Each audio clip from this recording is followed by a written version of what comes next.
This is Gift from God, and you're watching Heavy New York.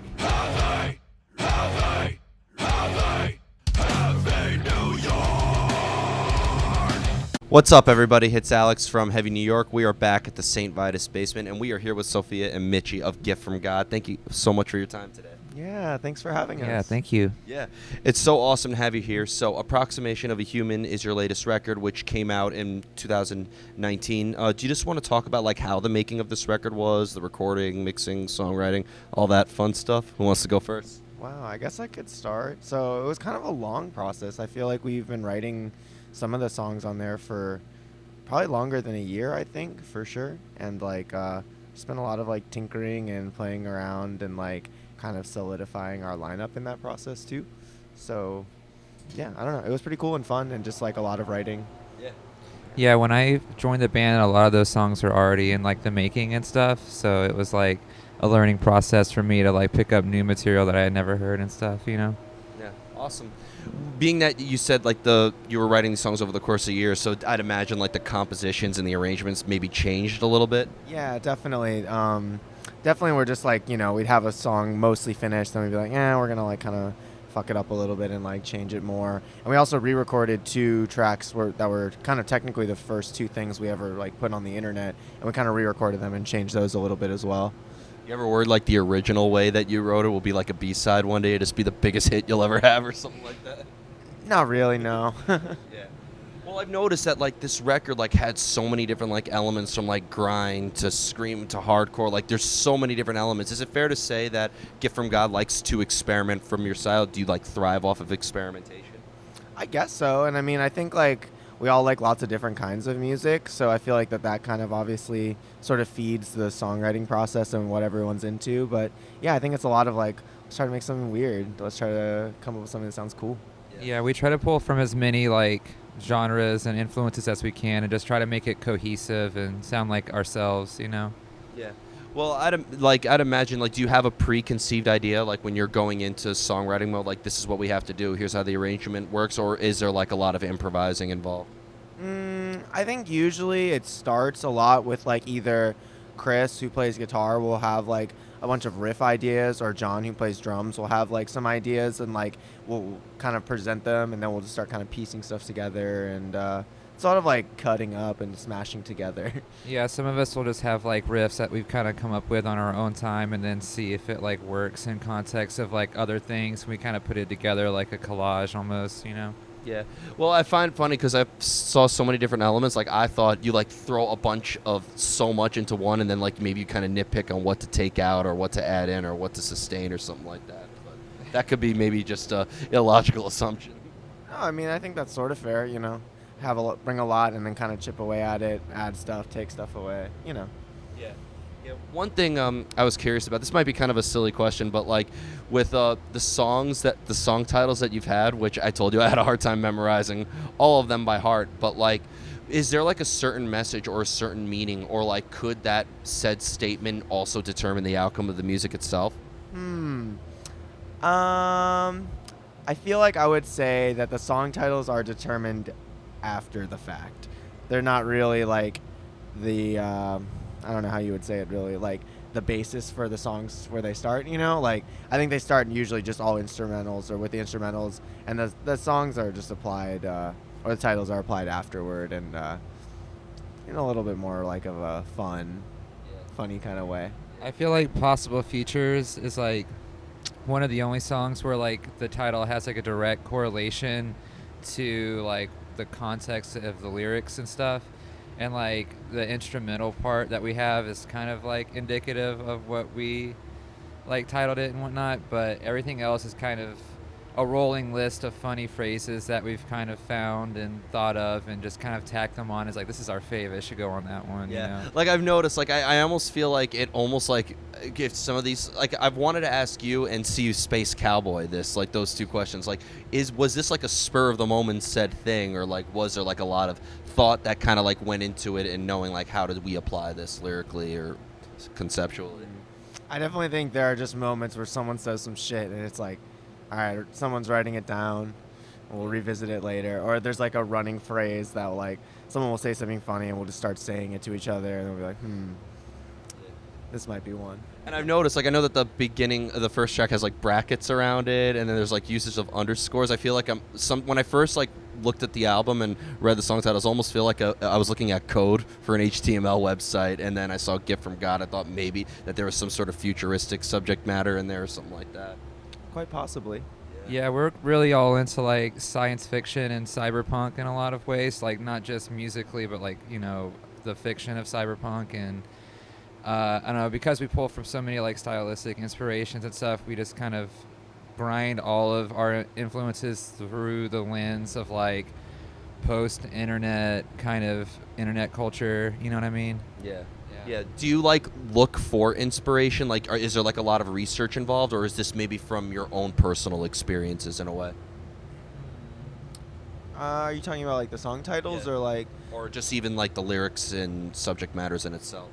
Oh, I think like at least on approximation, I think it's kind of like pulling from a lot of personal experiences between some of us, and also like kind of, you know, using them to explore sort of broader themes, and like, you know, like a lot of it is like centered around like sort of like, you know, crumbling environment and like the kind of sociological implications with stuff like that. And obviously like that's a really broad and humongous topic, but there's also a lot of like really personal implications with stuff like that for like, you know, myself or like all of us, but also just anyone who's like listening to it or anyone making music. I think you can like find a lot of personal connection with like much bigger movements or issues or things like that.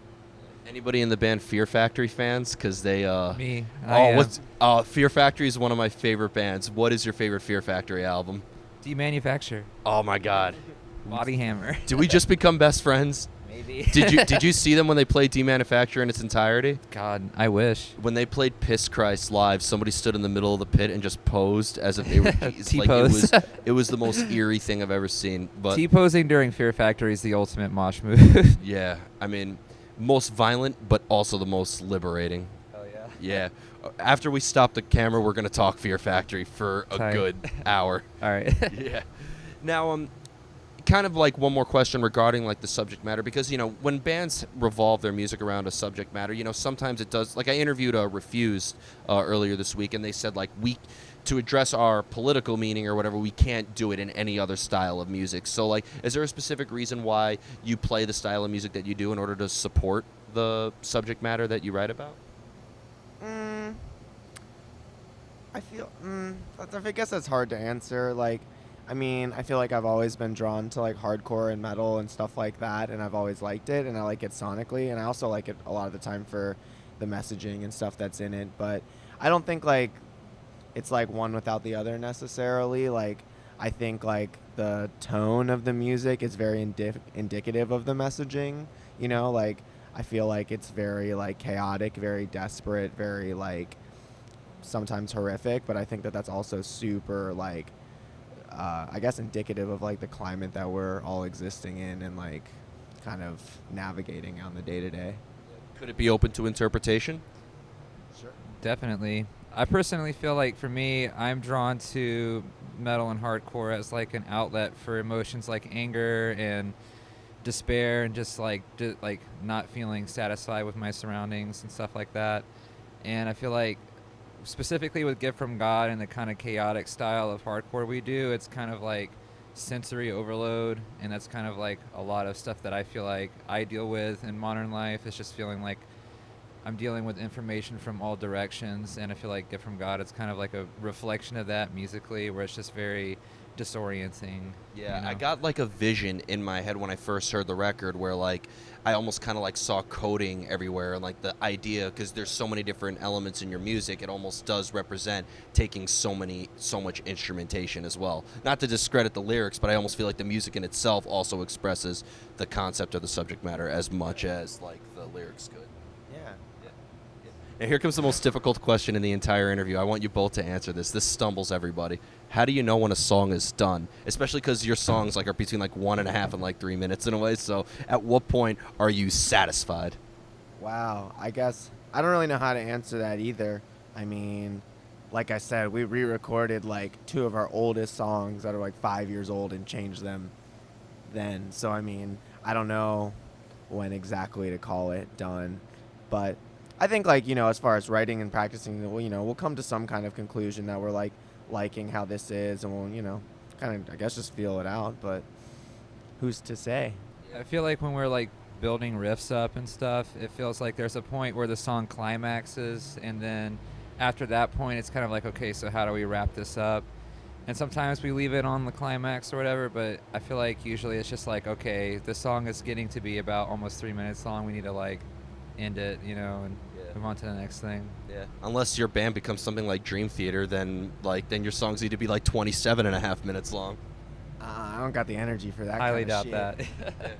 Yeah, somebody once said they were 40 minutes late to a Dream Theater show, and they made it before the first song ended. So. Oof. I 20 feel like minutes, if- I'm out for the count. Yeah, we wouldn't do anything like that unless we were doing like a techno only set or something like that. Now, when it comes to playing live, this is going to be my first time seeing Gift from God tonight. I sadly missed you when you played at Gold Sounds earlier in the year, so really happy that you're here tonight. But is there maybe a similar energy that you put into your live presence as you do when you're songwriting, or are they two completely separate arts altogether? I mean, I think there is a similar energy, but I think the live performance is where it really actually gets to be fully embodied, and really come out and like really express kind of all that's being put into that, into the writing and the record, because I think like, it's cool recording music, but I think there is something, very like unique about the live experience and about what you can really channel with other people, and not just the bandmates, but like when you're sharing a space with others, like it kind of creates its own unique kind of place and space. Yeah, we're definitely more of a live band than a studio band, I would say, and that's like what we write our songs to be consumed as, I mean, like, we spend way more time touring and playing shows than we do trying to find like demoing or recording things, you know what I mean? Yeah. It's just like about playing shows for us more than anything. Yeah. It's being more of a live band than a studio band. So are you trying to maybe execute the material exactly how people would hear it on the record, or do you maybe try to even throw in a couple of... It's like vice versa, I feel like, where we want our recordings to have the feeling of hearing us live versus trying to make our live like shows sound like a recording, because like we definitely prefer like more of a warm, organic sounding tone in terms of like what our record sounds like, and we don't want it to sound too clean and too sanitary, and that's because we want it to be like side by side with our live experience, kind of as much as it can be, you know. Have you ever thought about doing like a live album so maybe some people could get like a taste of what's in store? I guess not really. I mean, But it'd who be knows? cool if we had the opportunity, maybe, but I don't think that's something that we're like shooting for necessarily. It's just like a lot of elements to lasso together. If you were gonna try to do it live versus like a studio thing, because we do like to do like weird interludes and like sampling that we wouldn't necessarily do live all the time, just because we can do it on the record and stuff to make it special, but we also try to do that stuff live, and we try to integrate as much as we can into the live set as we can, but it's kind of like up to the setting, and I feel like that's what makes each show a unique experience. And the final question I wanted to ask you is, because I know that Gift from God is based out of Richmond, Virginia, and I was actually, when I first heard the album, I told somebody when I was like, plugging the album and like the band and everything, you got Lamb of God, you got Guar, you got Municipal Waste, you got Inter Arma, Cannabis Corpse. Gift from God is kind of like the next Richmond sort of thing. Like, not to compare, but like, is there like a currently an active scene in Richmond that Gift from God like participates in, or do you try to? You mentioned you like to tour as much as possible, so is the goal to kind of expand outside there?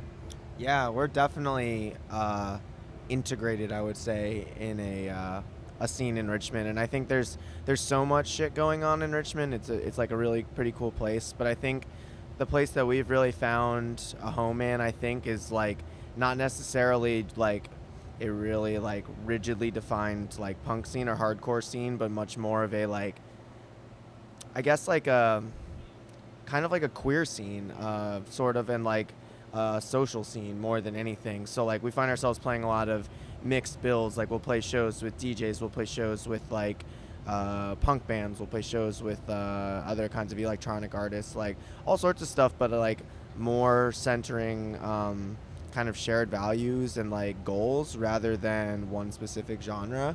So like there's a huge emphasis on a lot of stuff that we're all a part of. Like we book shows, we play shows, but like it's a lot of emphasis on fundraising and mutual aid and stuff like that. So we try to participate in that and plug in with stuff like that in our town and kind of in Virginia as much as possible. So yeah, I guess that's kind of where I see us fitting in more than anything. Like we'll play with lots of different people in town, and I book shows, Sophia's book shows, like, but I think it all is more centered around this kind of organizing community more than anything else. And that's gotta help in a way. Like I know there's a lot of great goals, and I really admire that you're raising awareness and you're helping people in need. And but that also has to maybe keep it interesting for the band too, because you're always playing in front of different audiences, right? Yeah, absolutely. Yeah, I think it has gotten us some pretty unique and interesting gigs and into some interesting places. And I don't know. I'm really grateful for all the work that a lot of different people are doing in Richmond and have looped us into or included us in or anything like that. Like, I don't know. It's a cool place. So before we go, I want to thank you so much for your time today. Really enjoy talking with you. Is there just anything else with Gift from God you would like to promote in terms of tours, some new music? This will be uploaded by midnight, so if it hasn't been announced yet, don't say it here. Yeah. Well, I guess we are planning lots of touring this year, so if you haven't gotten a chance to see us and are hoping to, maybe keep your eyes peeled. I think it's really likely we'll be coming somewhere near you. Yeah, we're going out with Soul Glow and a band called For Your Health in April, and then we're also trying to do like a full U.S. this summer. Awesome. Hope to see you back in New York again. Yeah, we'll be here. Awesome. Everybody, we are here with Gift from God, Approximation of a Human. Be sure to pick that up. This is Alex from Heavy New York. We'll see you next time.